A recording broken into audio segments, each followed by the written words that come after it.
Quelques mots quand même sur le petit institut que je dirige au sein de l'École pratique des hautes études, parce que le présenter, c'est déjà un peu présenter les questions et entrer dans le vif d'un certain nombre de sujets. Comme vous le savez ou comme vous ne le savez pas, en France, le phénomène religieux a été l'objet d'une institutionnalisation et du point de vue de l'enseignement et du point de vue de la recherche dans les années 1880. Ça veut dire il n'y a pas longtemps du tout, et ça veut dire il y a quand même très longtemps. Et je ne suis pas certain, d'ailleurs, que dans la culture intellectuelle en général, et dans la culture scolaire en particulier, on soit particulièrement au courant du fait que les religions sont un objet d'étude depuis plus d'un siècle. Les religions peuvent être un objet d'amour et ou de haine, de rejet ou d'adhésion. Elles peuvent être aussi un objet d'étude. Voilà, simplement, c'est un peu compliqué. C'est un peu compliqué et ça demande beaucoup de travail. Pourquoi? Parce que le phénomène religieux, fait social total, vous connaissez la formule de Marcel Mauss, est présent à peu près partout dans l'espace et à peu près partout dans le temps historique. Donc vous voyez, c'est énorme. Comment voulez-vous vous y retrouver là-dedans? La religion des Tupi-Guarani, la troisième branche de la quatrième section du bouddhisme tibétain, l'islam ibadite, la théologie de saint Thomas d'Aquin, la théologie de Karl Barth, le chamanisme, le taoïsme, les Esséniens par rapport aux Sadducéens, dans le cadre du judaïsme antique. Vous avez compris, c'est compliqué. Voilà. Et c'est la raison pour laquelle il n'y a pas une science des religions. Même si, alors les philosophes, et j'assume cette tradition, pensent qu'on peut et qu'on doit réfléchir sur ce que c'est que la religion, quitte à ne pas pouvoir définir d'une manière définitive ce que c'est que la religion. On peut et on doit s'interroger sur le religieux, si on est sociologue, anthropologue. Mais sinon, on est bien obligé de constater que c'est compliqué, que c'est difficile, qu'on est confronté à la pluralité dans l'espace et dans le temps. Et c'est la raison pour laquelle, dans la 5e section de l'École pratique des hautes études, il n'y a pas une science des religions. Il y a des historiens, il y a des linguistes, il y a des philologues, il y a des anthropologues, il y a des philosophes, il y a des sociologues, que sais-je, voilà, et qui étudient une tradition religieuse particulière ou un aspect, je ne sais pas moi, christianisme et art visuel, bon, que sais-je encore, avec leur méthodologie. Bon, mais on ne va pas non plus baisser les bras ou déclarer forfait. Il y a des mathématiciens de très haut niveau. Ça ne veut pas dire qu'on refuse d'enseigner les maths à l'école primaire, au collège ou au lycée, ça n'a pas de sens. Tous les arguments contraires sont les arguments de l'ignorance et surtout d'une grosse flemme. Donc le rôle de l'école, c'est de rendre populaire la recherche et le savoir en train de se faire. Alors, de le rendre accessible, bien entendu. Et c'est tout le problème d'ailleurs de l'école, de faire preuve de pédagogie en quelque sorte, ce qui n'est pas toujours très facile. Voilà. Donc cet institut a été créé au sein de l'EPHE parce que l'EPHE a cette tradition-là.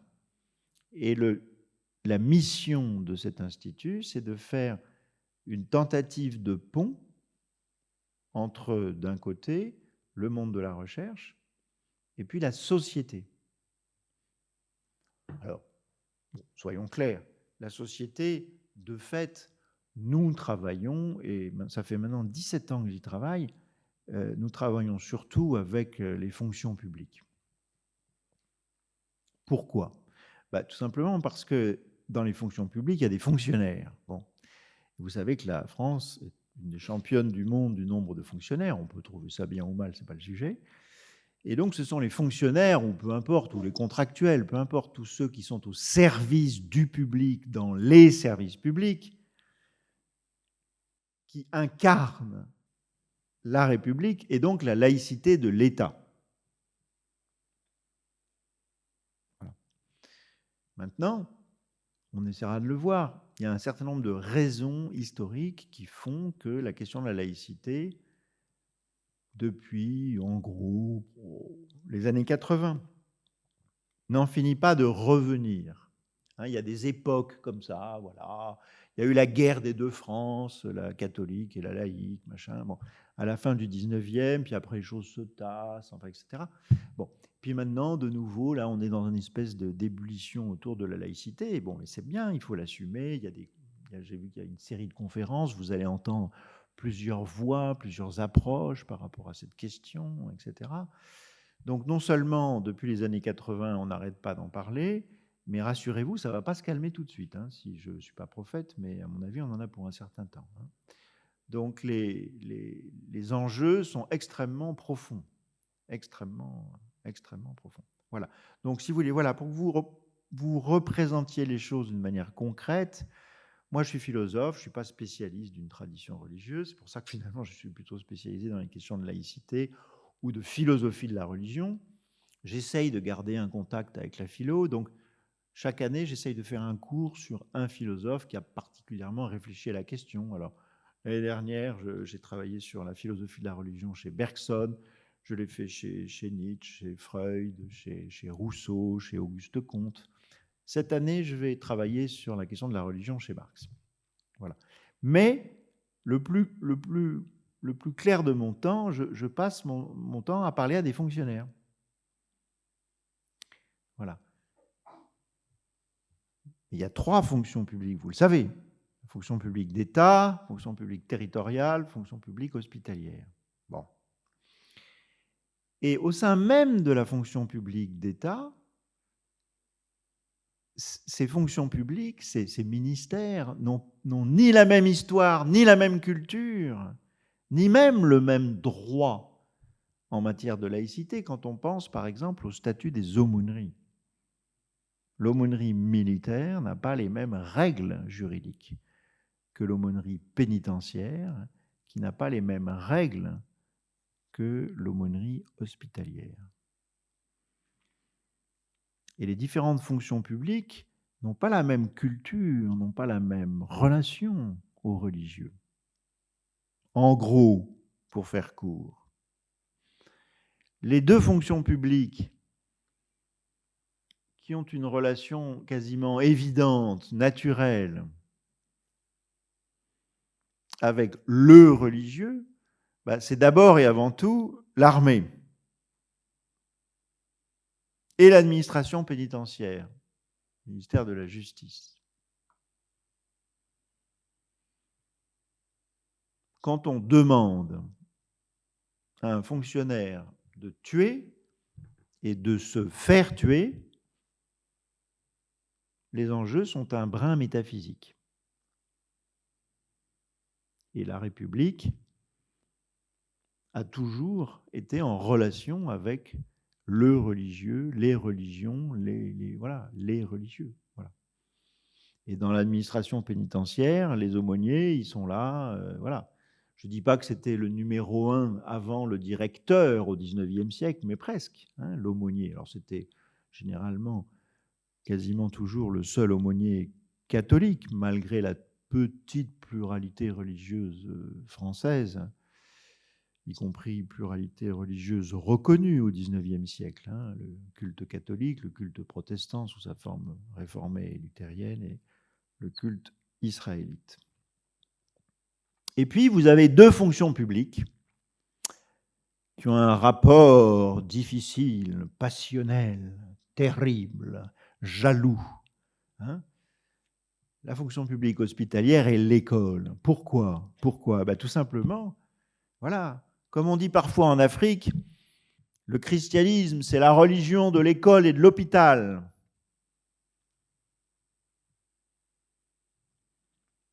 Et le personnel, dans les hôpitaux comme dans les écoles, ont longtemps été des religieux, et des religieux chrétiens. Dans l'histoire de notre pays, c'est comme ça. On trouve ça bien ou pas, c'est pas le sujet. Bon. Et vous savez, quand on a laïcisé l'école, et en particulier le personnel scolaire, le personnel enseignant, on a gardé pendant longtemps les bonnes sœurs qui étaient enseignantes. Because on n'avait pas les femmes formées en nombre suffisant pour prendre la relève. Voilà. Et donc, dans ces deux fonctions publiques, vous avez une culture qui est en même temps la culture française, c'est-à-dire une culture de rivalité, de conflit entre l'État et l'Église, n'est-ce pas? Moi, je vais vous soigner avec des médicaments et ça marche, et pas avec des prières. Moi, je vais vous soigner avec du savoir et de la science, et pas avec des promesses théologiques. Je simplifie à l'extrême. Et on le ressent, si vous voulez, c'est très intéressant, ce poids des cultures. Voilà, j'ai fait cette introduction qui est beaucoup trop longue, mais pour que, vous le savez bien entendu, mais que nous retrouvions la saveur, que nous ressentions ensemble le goût particulier de cette question. Cette question a un goût particulier. Voilà, j'étais en Slovaquie avant-hier, je peux vous dire que c'est un autre monde pour parler de la laïcité précisément. C'est un autre monde, et pourtant c'est l'Europe. Alors a fortiori quand on quitte l'Europe. Hein. Donc en France, ben, c'est normal, on a une histoire religieuse et politique qui donne une saveur particulière à la question de la laïcité. Bon. Alors, ce que je vais faire, si vous voulez, c'est que je vais tenter l'impossible, c'est-à-dire quand même essayer de reprendre la question de la définition de la laïcité. De quoi parle-t-on finalement quand on parle de laïcité en France? Dans un deuxième temps, parler de la façon dont la question de la laïcité se pose spécifiquement dans le monde scolaire. Et puis, dans un troisième temps, se demander quelles sont les politiques publiques, quels sont les défis à relever pour cette fameuse laïcité scolaire. Voilà, j'espère ne pas être trop confus. Alors, bon, y a-t-il une définition de la laïcité? Bon, la réponse est oui, il y en a une, juridique. Et là, vous allez être surpris, elle est assez récente. Février 2013. Il n'y a pas de définition juridique de la laïcité avant février 2013. Pourquoi? Parce qu'il y a eu une QPC, question prioritaire de constitutionnalité, qui attaquait le régime concordataire spécifique, l'exception qui confirme la règle, vous le savez, dans les deux départements, alors maintenant c'est plus, tout ça c'est le Grand Est ou je ne sais pas trop quoi, enfin bon bref, les deux départements alsaciens et la Moselle, comme c'était l'Allemagne en 1905, ils ont voulu garder le truc, peu importe. Donc là, ce n'est pas la laïcité au sens de la séparation, etc. Et les curés, les pasteurs et les rabbins sont payés avec de l'argent public. Et donc, le Conseil constitutionnel a été saisi. Bon, il a débouté la demande, mais ce n'est pas le sujet. Mais à cette occasion-là, au travers de sa décision, le Conseil constitutionnel ne rend pas des arrêts comme le Conseil d'État, mais des décisions, le Conseil constitutionnel a érigé pour la première fois dans l'histoire du droit français la laïcité comme principe constitutionnel. C'est bon? Par ailleurs, l'adjectif laïque fait partie de la Constitution. L'adjectif laïque, je n'ai pas dit la constitutionnaliser la laïcité comme principe, mais l'adjectif laïque apparaît pour la première fois dans la Constitution de la 4e République, en 1946. La République est laïque, démocratique et sociale. Et le mot laïcité n'apparaît pas, comme vous le savez, dans la loi de 1905. Bon. Je ne vais pas vous dire cette définition parce que franchement, elle n'a aucun intérêt. Je ne veux pas vous choquer en disant ça. C'est une énumération qui reprend la loi de 1905, qui peut-être oublie certaines choses, bon, sur le respect des croyances, sur la neutralité de l'État, la neutralité des fonctionnaires, sur l'égalité des cultes, etc. etc. Franchement, vous regarderez vous-même, j'ai envie de dire. Hein. Je ne me rappelle plus si c'est le 13 février ou le 23 février 2013. Maintenant, on a accès à tout, c'est prodigieux, tac, tac, tac, tac, tac. Décision du Conseil constitutionnel, laïcité, février 2013, paf, ça sort. Et vous lirez le truc. Bon, très bien. Moi, ce qui m'intéresse, si vous voulez, c'est que quand bien même, et heureusement, il y a une définition juridique de la laïcité qui peut donner lieu donc à des jugements. Et donc, c'est au travers de la jurisprudence que va se dessiner les contours de la laïcité dans ses aspects les plus fins. Là aussi, gardons-nous des simplismes. Arrêt du Conseil d'État de 2011, quand il y a un intérêt public local, la municipalité peut financer un parking autour d'un édifice religieux avec du fric public. Vous allez me dire pourquoi. Réponse, les problèmes de parking au moment des fêtes religieuses autour de certaines mosquées. Des milliers de participants. Imaginez, tout le monde vient en voiture, tout le monde se gare n'importe où, à la fin, il y a un type qui sort le fusil. D'accord ? Donc le problème, c'est de sauver la paix. Je vous rappelle que le droit n'est pas au service du bien et de la justice, mais le droit est au service de la paix. Alors, dans un état de droit, le droit est au service de la paix en respectant un certain nombre de principes. Alors, on va dire chez nous, c'est les droits de l'homme, pour faire très vite. Voilà. Mais vous voyez, ça, c'est des choses qui sont un peu contre-intuitives par rapport à la définition très générale, très abstraite de la laïcité, hein, selon laquelle il n'y a pas un sou public pour les cultes, si vous voulez. C'est un peu plus compliqué, sans parler de l'exception française, enfin, qui n'est pas que française, mais sans parler du fait que dans l'enseignement privé sous contrat avec l'État, les maîtres sont payés avec de l'argent public. Voilà, ce qui est impensable aux États-Unis. Tous les Français sont persuadés que les États-Unis, c'est le contraire de la laïcité, mais les États-Unis sont beaucoup plus laïques que nous si on retient le critère de la séparation financière entre l'argent public et les cultes. Oui, ça va ? La définition que je vous propose de la laïcité est la suivante.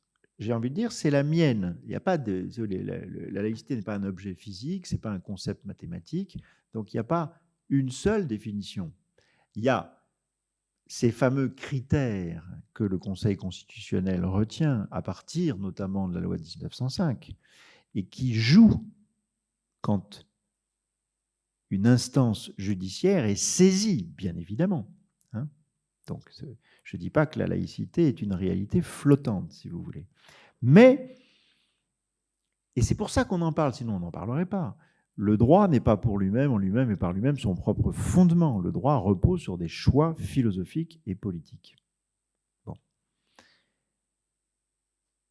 Et quel est ce choix fondamental ? Alors, moi, je l'exprime de la manière suivante, mais ce n'est pas non plus très loin du droit. La définition que je vous propose de la laïcité française est la suivante, c'est la protection et l'encadrement. S'il en manque un, tout se casse la gueule. Protection et encadrement de la liberté de conscience et de culte dans le cadre de la loi d'un État, la loi au sens général du terme, dans le cadre de la loi d'un État non confessionnel. Et donc, séparé des cultes.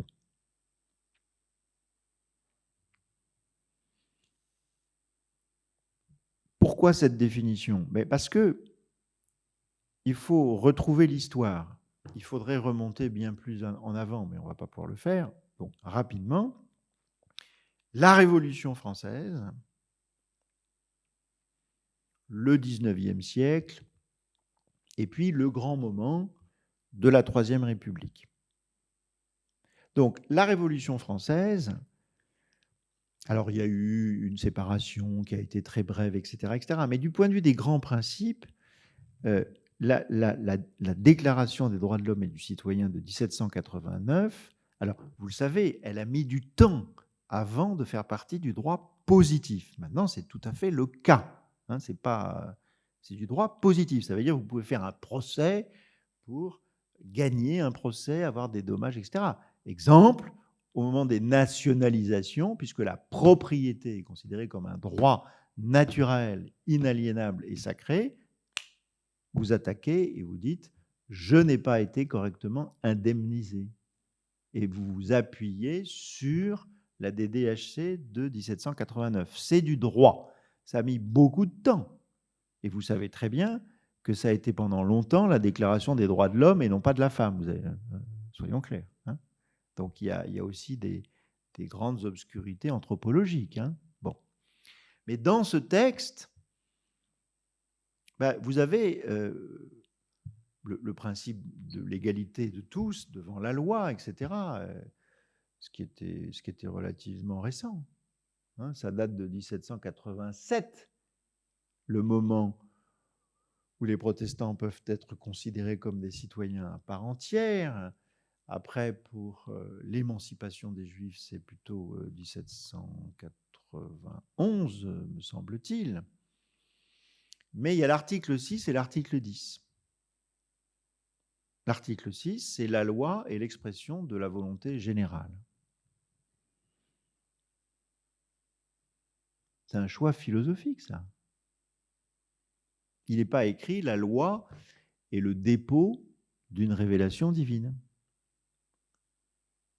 Ça ne veut pas dire que si vous lisez dans la Bible, dans le Coran ou partout où vous voudrez, il ne faut pas tuer, que vous n'allez pas en déduire que c'est complètement débile ou inintéressant parce que c'est dans un texte réputé religieux ou réputé révélé, avec sans doute des différences de signification à cet adjectif révélé. Mais ça n'est pas parce que c'est dans un texte religieux qu'on l'adoptera comme étant notre loi. La loi est le produit d'une élaboration. Le croyant peut prier et demander à Dieu qu'il lui inspire un esprit de sagesse et de justice.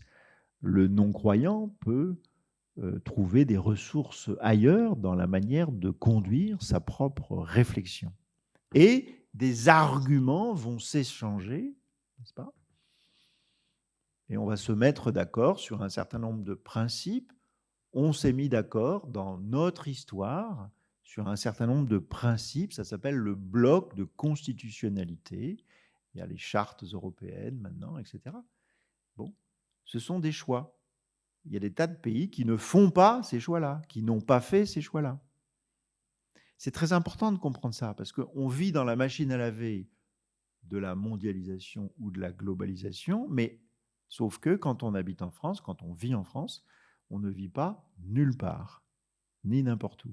On vit dans un pays qui a une histoire et qui a un bloc de constitutionnalité. Donc la loi, ça n'est pas le produit direct d'une révélation. La loi, c'est le produit d'une discussion à l'ombre d'un certain nombre de grands principes.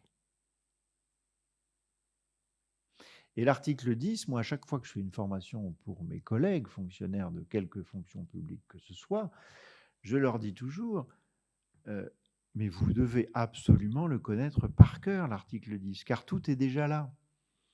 Nul ne peut être inquiété pour ses opinions, même religieuses, pourvu que leurs manifestations ne troublent pas l'ordre public établi par la loi. Donc vous voyez bien que les deux jambes qui permettent à la laïcité de marcher, c'est la liberté d'un côté et l'ordre public est la loi de l'autre. Il n'y a jamais de liberté absolue, ça n'a pas de sens. C'est peut-être intéressant de méditer sur une idée de liberté infinie ou absolue philosophiquement, mais politiquement, juridiquement, il n'y a pas de liberté infinie, ça n'a aucun sens. Une liberté n'est une liberté que dans la mesure où elle peut être défendue. Et pour qu'une liberté puisse être défendue, il faut qu'elle ait des limites.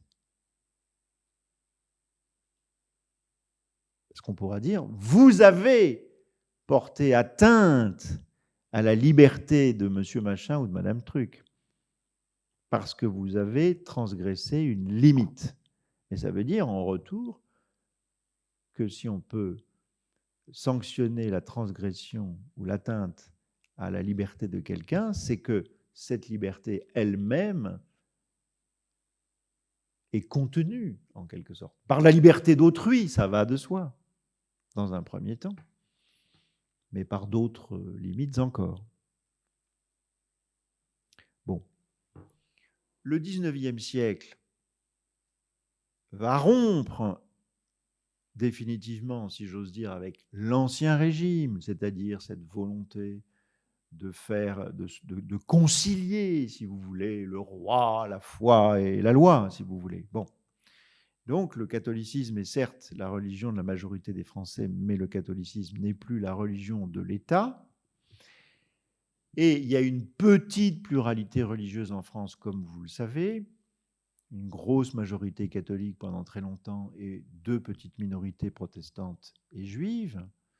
Et donc, ces 3 formes de culte seront donc reconnues. Cette petite pluralité étant reconnue, c'est presque déjà, d'une manière balbutiante et timide, un pluralisme. La pluralité, c'est un fait. Le pluralisme, c'est le fait de l'organiser, voire de penser que c'est une bonne chose, qu'il y ait plusieurs cultes, et pas un seul. Et puis, arrive le moment de la grande bataille laïque. C'est-à-dire, c'est à ce moment-là que le mot laïcité apparaît, parce que sinon, le mot laïcité, c'est un mot très récent. Non seulement ce n'est pas toujours très facile à traduire dans d'autres langues, mais en plus, c'est un mot très récent dans la langue française. Un mot très récent qui a une racine très ancienne. Laos, en grec, le peuple, et le laïc, le substantif avec un C, par opposition au clerc, à l'homme de savoir, d'écriture et l'homme d'église. Donc le laïc, c'est l'homme du peuple. Voilà. Donc la laïcité, c'est ce qui a le caractère d'être populaire, mais au sens universel, au sens où justement, depuis la Révolution française, du point de vue des principes, toutes les sociétés sont travaillées par l'inégalité et l'esprit de caste, toujours. Mais du point de vue des principes, néanmoins, tous les hommes naissent libres et égaux en droit. Ça veut dire que tout le monde fait partie du peuple.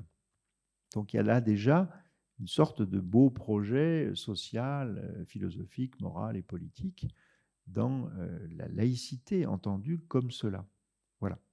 Et la loi de 1905, le premier article, la République assure la liberté de conscience et garantit le libre exercice des cultes, dans le cadre, bien entendu, de l'ordre public énoncé ci-après. Donc, vous retenez l'idée, il y a 2 notions, il y a 2 verbes et il y a un ordre. Les 2 notions, c'est liberté de conscience, ça veut dire la liberté de croire autrement, la liberté de croire ou de ne pas croire. Il y a un collègue qui vient de sortir une histoire de la liberté de conscience en 1200 pages, somptueuse, hein, sur le plan mondial. Un livre comme il y en a tous les 50 ans. Hein. Dominique Avon, La liberté de conscience, histoire d'une notion et d'un droit. Ça se lit difficilement comme un roman, si vous voulez, mais vous pourrez toujours piocher une foule d'informations extraordinaires. La liberté de conscience, donc, elle est assurée par la République. Vous voyez ? La République s'engage philosophiquement d'une certaine manière. Quant à la liberté de culte, ça suppose une organisation matérielle, collective. C'est complètement con de dire que la religion, c'est une affaire privée. Mais non, le culte, Jamais une affaire privée, voyons. Donc, la République garantit le libre exercice des cultes, mais garantit seulement, pas assure. Et nous pensons, en France, à tort ou à raison, mais c'est le choix français, que le culte est un sous-ensemble de la liberté de conscience. Nos amis belges, c'est presque l'inverse. C'est-à-dire qu'en Belgique, sont financés plusieurs cultes et même des convictions. Donc si vous êtes, on va dire, libre penseur, vous êtes financé en tant que libre penseur. Ça ne marche pas du tout de la même manière. Alors qu'en France, la liberté de culte, encore une fois, vient en deuxième position et elle est simplement garantie par rapport à la liberté de conscience qui est affirmée. Article 2, la République ne reconnaît, ni ne subventionne, ni ne salarie aucun culte. C'est pour ça qu'on parle de la fameuse séparation. Voilà. En conséquence de quoi les budgets publics consacrés au culte sont supprimés. Alinéa 2 de l'article 2, toutefois, pourront être maintenus les budgets publics consacrés aux aumôneries. Ce qui veut dire fondamentalement que, vous voyez, la laïcité n'est pas du tout anti-religieuse. Au contraire, la République bonne fille, non seulement autorise le culte à aller vers ceux qui le désirent et l'expriment quand ils ne peuvent pas se déplacer. Malades sur leur lit d'hôpital, soldats en opération extérieure ou prisonniers en détention. Et non seulement la République en accepte le principe, mais encore la République accepte même de financer un petit peu, d'une manière assez compliquée et différente selon les aumôneries militaires, hospitalières ou pénitentiaires.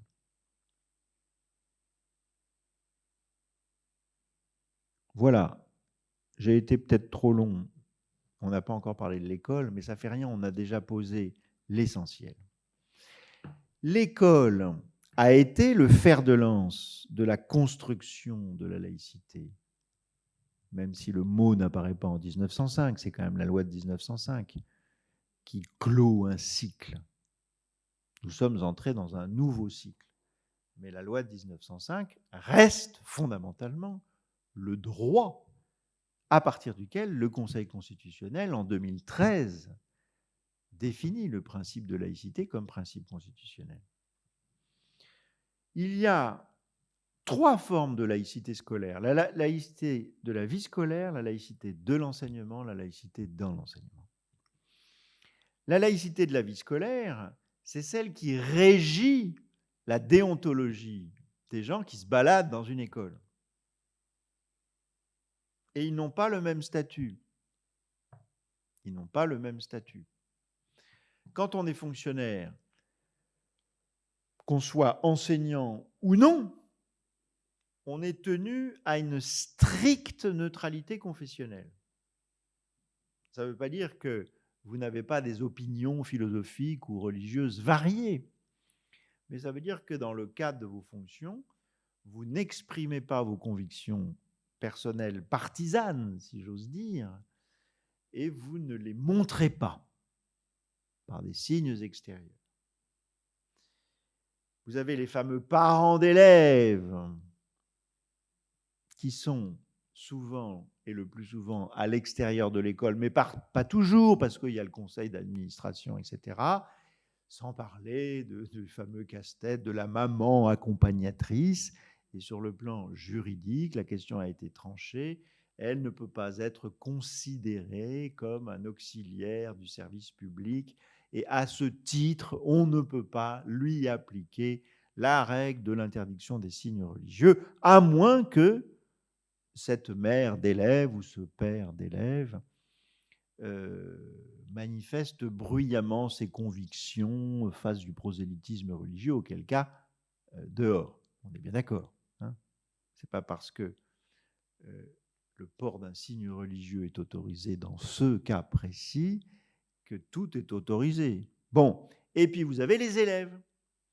Et les élèves qui ne sont pas des professeurs, qui ne sont pas des fonctionnaires, qui sont des usagers du service public. Bon. Donc, ils ont un statut mixte, qui est intéressant, en quelque sorte. Ils ne sont pas là purement et simplement comme des adultes à égalité avec leurs professeurs ou avec l'encadrement, n'est-ce pas? Mais ils ont des droits. Ce n'est pas parce qu'on n'est pas majeur qu'on n'a pas de droits. Et eux peuvent s'exprimer et dire leurs opinions religieuses dans, je sais pas quoi, le journal de l'école, que sais-je encore. Mais leur liberté religieuse a été diminuée par la loi de mars 2004, interdisant le port de signes ostensibles, c'est-à-dire de signes visibles, voilà, qui fait que, à distance, je suis censé reconnaître l'appartenance confessionnelle d'un élève. Cela, le législateur a jugé que ce n'était pas conforme à l'esprit de l'école publique laïque, où il y a des élèves, des enfants, mais où il n'y a pas des petits juifs, des petits musulmans, des petits agnostiques, ou je ne sais pas quoi. Bon.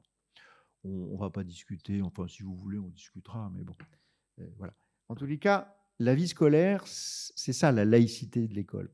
La laïcité dans l'enseignement, c'est le moment où on en parle.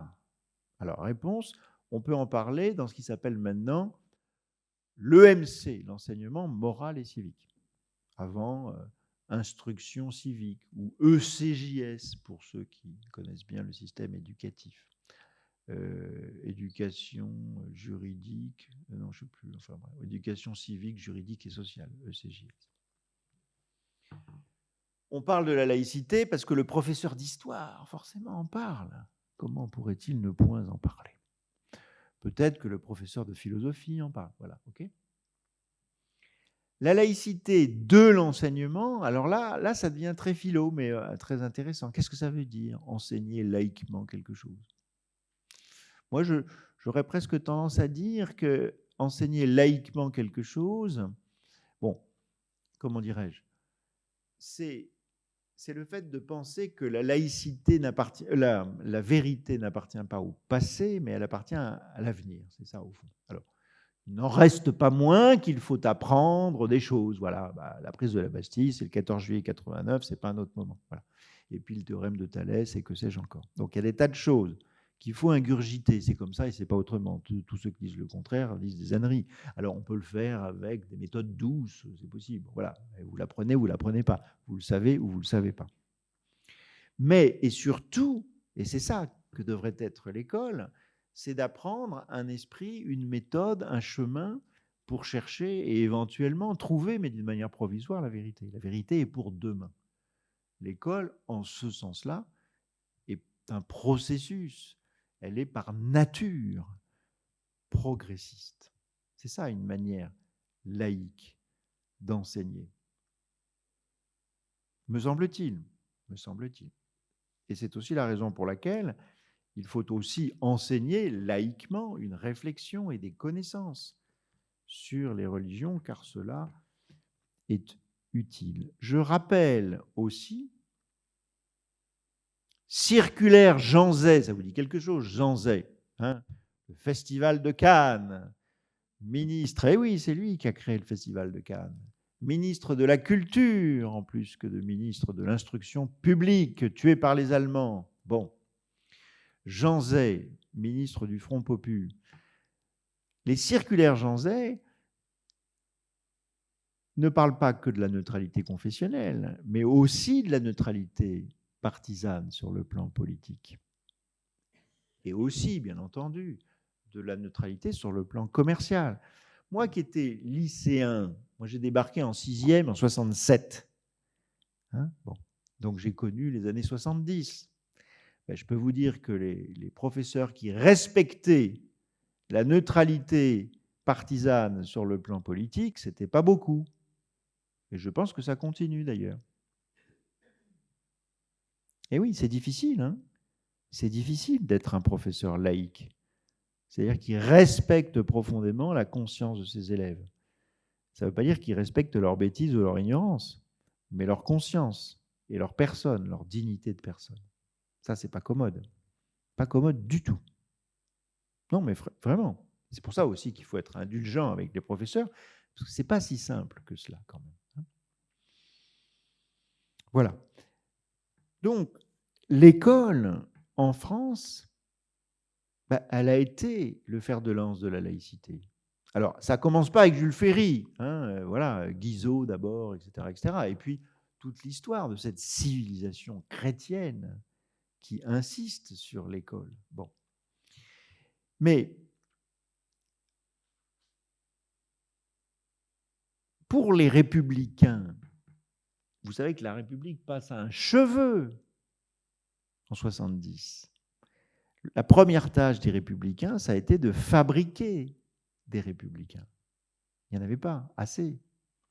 Et c'est pour ça que l'école laïque a été créée. C'est pour fabriquer des républicains. Voilà. Et ça s'est fait tout seul, si j'ose dire. Pourquoi? Tout simplement parce qu'il y avait une incroyable continuité entre la morale des petits paysans catholiques et la morale des petits écoliers de la laïque. Sens du devoir et sens du sacrifice. Et c'est toujours d'ailleurs l'extraordinaire ambivalence de l'école. Vous savez ce que ça veut dire école en grec? Ça veut dire loisir. L'école, c'est ce que font les aristocrates, la noblesse. C'est des gens qui ne travaillent pas. Ils font 3 choses dans la vie. Ils réfléchissent, ils font de la philosophie, ils font de la politique, ils font la guerre.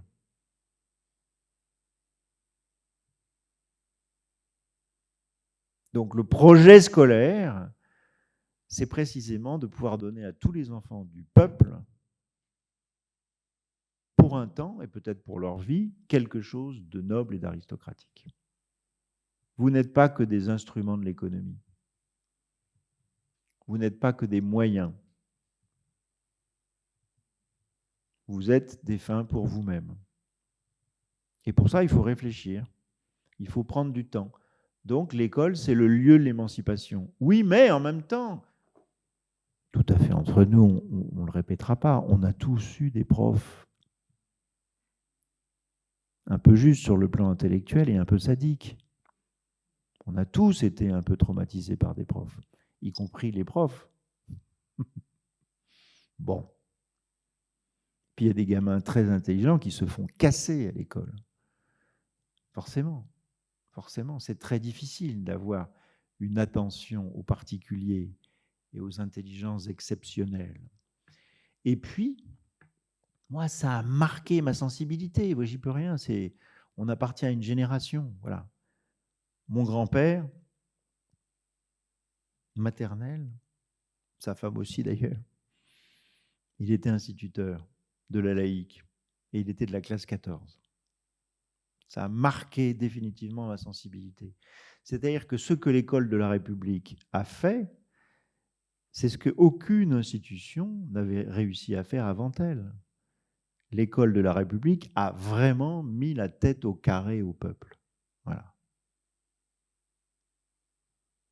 Certains jours, on a perdu 17 000 hommes en une seule journée pendant la guerre de 14. Non, mais vous imaginez, on perd un homme, c'est les Invaloches, c'est le président de la République. Bah, tant mieux, je veux dire. C'est pour une famille, c'est l'horreur absolue. C'était 17 000 par jour. Non, mais vous imaginez ce que ça veut dire comme formatage mental. Et c'est pour ça que la France laïque et la France catholique s'est réconciliée dans le sang et dans la boue des tranchées, où monsieur l'instituteur et monsieur l'aumônier, ils se battaient ensemble. Hein. C'est notre histoire à nous. Voilà. Alors, quels sont les défis de l'école aujourd'hui? Ils sont colossaux, absolument colossaux. Moi, j'ai passé mon bac au milieu des années 70. À cette époque-là, je ne sais plus, je crois que c'est 30% d'une classe d'âge qui accédait au bac. Ça paraît incroyable. Bon. L'éducation nationale en France a connu ce qu'on a appelé les 10 glorieuses. Bon. Alors, les 10 glorieuses, c'est entre 1985 et 1995.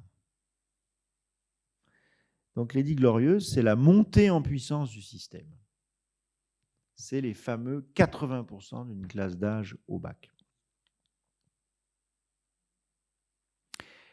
Je veux dire, de toute manière, on n'a pas le choix. C'est la seule solution, je veux dire.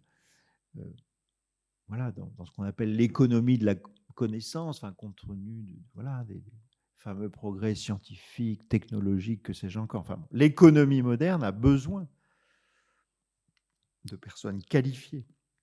Je veux dire, la formation, c'est vraiment le moteur économique du monde moderne. Hein. Voilà, les Japonais l'ont fait parfaitement.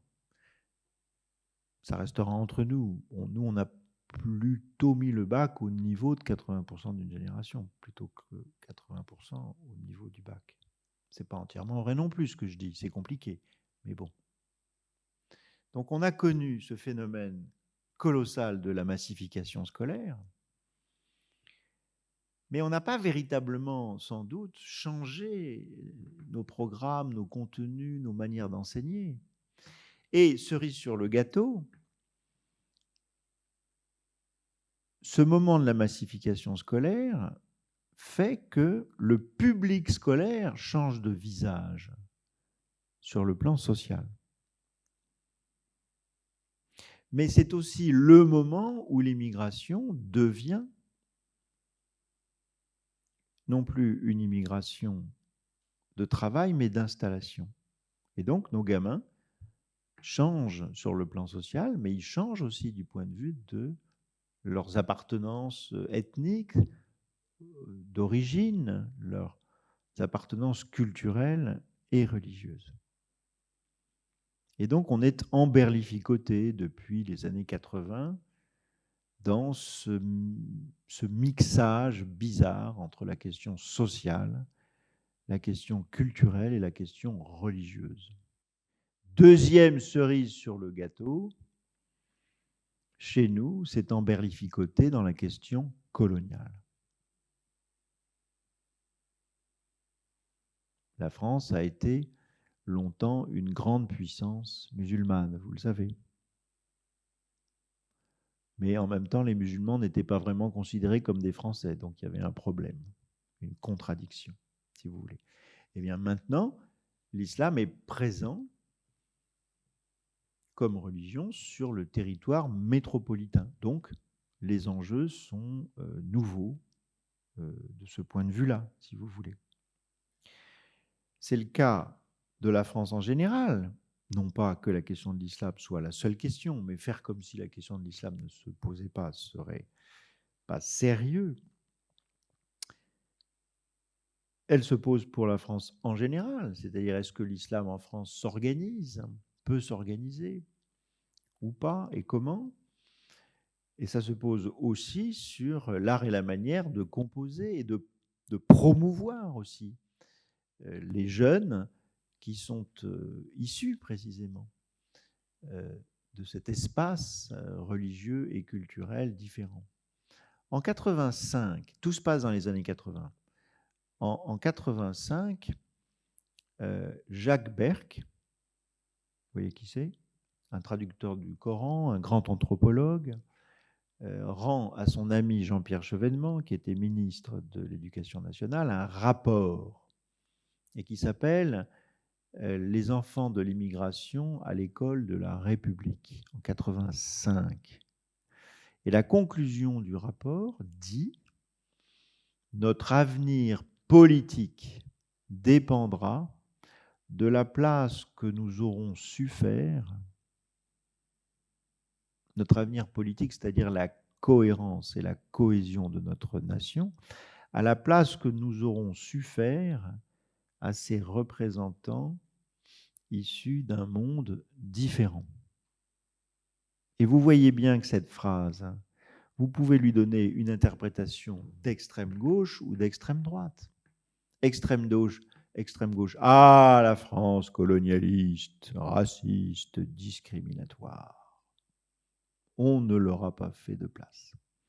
Ou d'extrême droite, mais vous rigolez, ça ne marchera jamais, car c'est un monde qui est trop différent. Et ces deux interprétations tiennent en cachette, mais tiennent en cachette cette réalité dont on commence à prendre conscience au milieu des années 80. Et c'est la raison pour laquelle on a, me semble-t-il, formidablement tardé à répondre aux enjeux et aux défis que l'école devait relever. Alors effectivement, les deux politiques publiques dont je m'occupe et qui concernent l'école, mais qui ne concernent pas que l'école, quelles sont-elles? Formation à la laïcité et formation à l'enseignement des faits religieux dans le cadre des disciplines. Ce n'est pas un enseignement religieux, vous avez bien compris, ce n'est pas un catéchisme, mais donner des éléments quand même de compréhension de ce qui se passe, si j'ose dire. L'histoire, le passé, est largement influencé par les religions. Pour bien comprendre l'histoire, le passé, il faut aussi comprendre la dimension religieuse du passé, mais il faut aussi comprendre le monde d'aujourd'hui, si vous voulez. Il faut comprendre le patrimoine. Quand vous allez dans un musée, vous allez dire « Ah, c'est qui cette meuf avec ce gamin ?» Bon, oui, mais voilà, on peut donner des explications, n'est-ce pas? Vous voyez bien qu'il y a des enjeux intellectuels, mais il y a des enjeux politiques, des enjeux citoyens, des enjeux anthropologiques qui sont très importants. Voilà, on est un petit peu dedans, si vous voulez, hein. L'institut dans lequel je travaille et que je dirige a été créé en 2002. Pourquoi en 2002? Eh bien, tout simplement parce que le ministre de l'Éducation nationale a demandé un rapport au philosophe Régis Debray en 2001. Mais pourquoi en 2001, à votre avis? Vous avez une petite idée, non? Le 11 septembre, bien sûr. Oui, c'est un gros choc. Après, il y a eu 2015 en France. Il y a eu pas mal de trucs avant, d'ailleurs. Puis après, il y a le professeur Samuel Paty. Bon, voilà. Aujourd'hui, en début d'après-midi, j'étais devant 400 professeurs formateurs et il y en avait 700 en distance. On essaye de s'emparer des questions.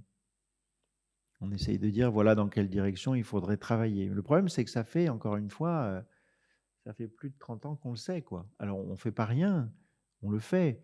Mais voilà, il y a plus de 800 000 professeurs en France. Alors, tout ne repose pas sur la formation à la laïcité, l'enseignement des faits religieux. Je veux dire, si l'économie va bien, si le logement se porte bien, si on respire un air plus pur, loin de moi l'idée de vouloir ramener toutes les questions contemporaines à des questions de religion ou de laïcité, si vous voulez, hein.